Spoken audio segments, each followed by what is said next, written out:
دتا کمہار شہر سے سودا سلف لے کر گاؤں آ رہا تھا کہ شام پڑ گئی اور چاروں طرف اندھیرا پھیل گیا۔ وہ اپنی دھن میں مگن گاؤں کی طرف جانے والے راستے پر چلتا جا رہا تھا کہ یکایک اس کی نظر ایک عورت پر پڑی جس نے سرخ لباس زیب تن کیا ہوا تھا اور اس کے ساتھ ساتھ مکمل زیور بھی پہن رکھا تھا۔ وہ راستے کے عین درمیان ایک بڑے پتھر پر بیٹھی ہوئی تھی۔ وہ کمہار اسے اس طرح دیکھ کر ڈر گیا۔ پہلے تو سمجھا کہ شاید کوئی چڑیل ہے، مگر جب اس نے اس کے پیر دیکھے تو وہ بالکل سیدھے تھے۔ پیر دیکھ کر اسے تھوڑا حوصلہ ہوا اور وہ ڈرتا ہوا اس کے قریب پہنچا اور کہنے لگا، کون ہو تم بی بی، اور کیوں اس وقت رات کے اندھیرے میں راستے میں بیٹھی ہو؟ دتے کے پوچھنے پر وہ یوں رونے لگی جیسے کافی عرصے کے بعد اسے رونے کا موقع ملا ہے۔ رونے کے دوران ہی اس نے ہچکیاں لیتے ہوئے بتایا کہ اس کی آج ہی دوسرے گاؤں کے ایک شخص رشید تیلی سے شادی ہوئی تھی۔ وہ یہاں سے تیسرے گاؤں بیاہ کر جا رہی ہے۔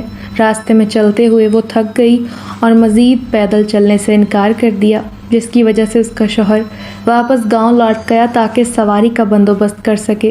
وہ جس وقت گاؤں سے چلے تھے اس وقت گاؤں میں کوئی تانگا وغیرہ موجود نہ تھا، کیونکہ گاؤں کے سارے تانگے شہر گئے ہوئے تھے اور ہم نے گھر بھی پہنچنا تھا، اسی لیے مزید انتظار کرنے کی بجائے ہم پیدل ہی چل پڑے۔ مگر آدھے راستے میں آ کر ہی میرے قدموں نے ساتھ دینے سے اور مزید چلنے سے انکار کر دیا۔ تھک ہار کر میں نے بھی آگے بڑھنے سے منع کر دیا، جس کے جواب میں رشید تیلی میرے گاؤں لوٹ گیا ہے تاکہ اگر اب کوئی تانگا مل جائے تو ہم باقی کا سفر جلدی طے کر کے اپنے گھر پہنچ سکیں۔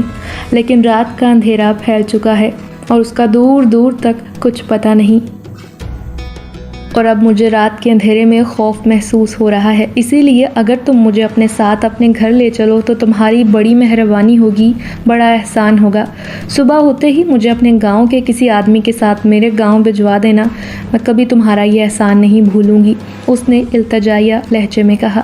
اس نے دتا کمہار کی کچھ اس طرح منت کی کہ دتا نے کچھ سوچے سمجھے بغیر اس کا ہاتھ پکڑا اور اسے لے کر ساتھ ہو لیا۔ ابھی اس نے آدھا سفر ہی طے کیا ہوگا کہ اس کے کانوں میں بکری کے منمنانے کی آواز سنائی دی اور اس نے گھبرا کر نیچے دیکھا تو دہشت سے اس کے رونگٹے کھڑے ہو گئے۔ اس کے پاؤں من بھر وزن کے ہو چکے تھے اور جسم یوں ہو چکا تھا جیسے کاٹو تو بدن میں لہو نہیں، کیونکہ اس کے ہاتھ میں عورت کے ہاتھ کی بجائے کسی بکری کا کان تھا۔ اس نے چیختے ہوئے کان چھوڑا اور سر پر پاؤں رکھ کر گاؤں کی جانب بھاگ اٹھا۔ گھر آ کر اسے 3 دن تک سخت بخار رہا۔ اس کے بعد خوف و دہشت سے ہی وہ چوتھے دن مر گیا۔ بالکل اسی طرح کا ایک اور خوفناک اور دہشت ناک قصہ اس نے سنا کہ کسی گاؤں میں شادی تھی۔ لڑکے والے بارات کے ساتھ ایک صندوق میں بری کے کپڑے اور دیگر اشیاء لے کر جب دوسرے گاؤں کی طرف چلے تو راستے میں انہیں جھاڑیوں کے نزدیک ایک کپڑے کی گٹھڑی پڑی دکھائی دی۔ انہوں نے یہ سوچ کر کہ شاید کوئی قافلہ یا مسافر اسے بھول گیا ہوگا، انہوں نے گٹھڑی کو کھول کر دیکھا تو اس میں 2-4 زنانہ سوٹ، ایک پراندہ اور تھوڑا سا میک اپ کا سامان تھا۔ انہوں نے اسے قدرت کی طرف سے انمول مدد تصور کرتے ہوئے صندوق میں ہی بری کے سامان کے ساتھ رکھ لیا اور صندوق بند کر کے اپنے ساتھ رکھ لیا۔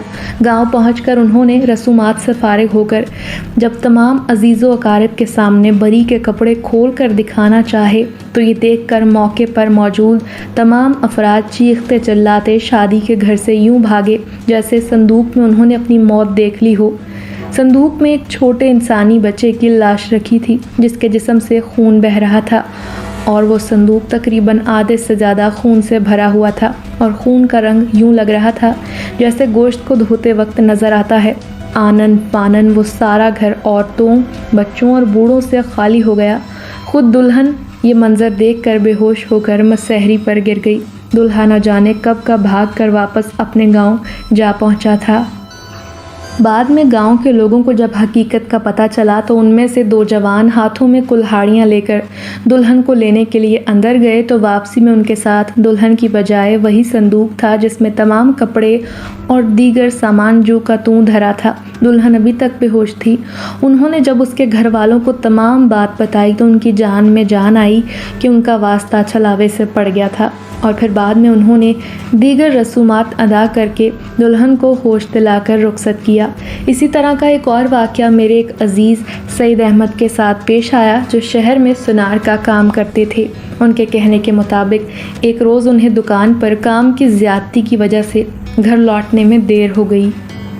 وہ تیز تیز قدم اٹھاتے اپنے گھر کی جانب بڑھتے جا رہے تھے کہ اچانک ان کی نظر ایک لال پوٹلی پر پڑی جو کہ پتنگ بنانے والے کاغذ کی بنی ہوئی تھی۔ اس نے جلدی سے اٹھا کر دیکھا تو یہ دیکھ کر اس کی حیرت و خوشی سے باتیں کھل اٹھیں کہ اس میں ایک نیا چمکدار طلائی ٹیکا جو عورتیں ماتھے پر سجاتی ہیں اس کی ہتھیلی پر چمک رہا تھا۔ اس نے یہ خیال کر کے کہ شاید کسی مسافر کا گر گیا ہوگا، اسے اپنی قمیض کی دامن والی جیب میں ڈال لیا اور خوشی خوشی گھر کی طرف قدم بڑھانے لگا۔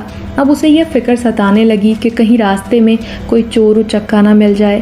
اسی خیال میں آس پاس دیکھتا بڑی احتیاط سے آگے بڑھ رہا تھا کہ یکایک اسے اپنی جیب میں کچھ وزن محسوس ہوا اور پھر دیکھتے ہی دیکھتے جیب میں ایک سرسراہٹ سی ہونے لگی۔ اس نے گھبرا کر جیب کی طرف دیکھا تو دہشت اور خوف سے اس کی چیخیں نکل گئیں۔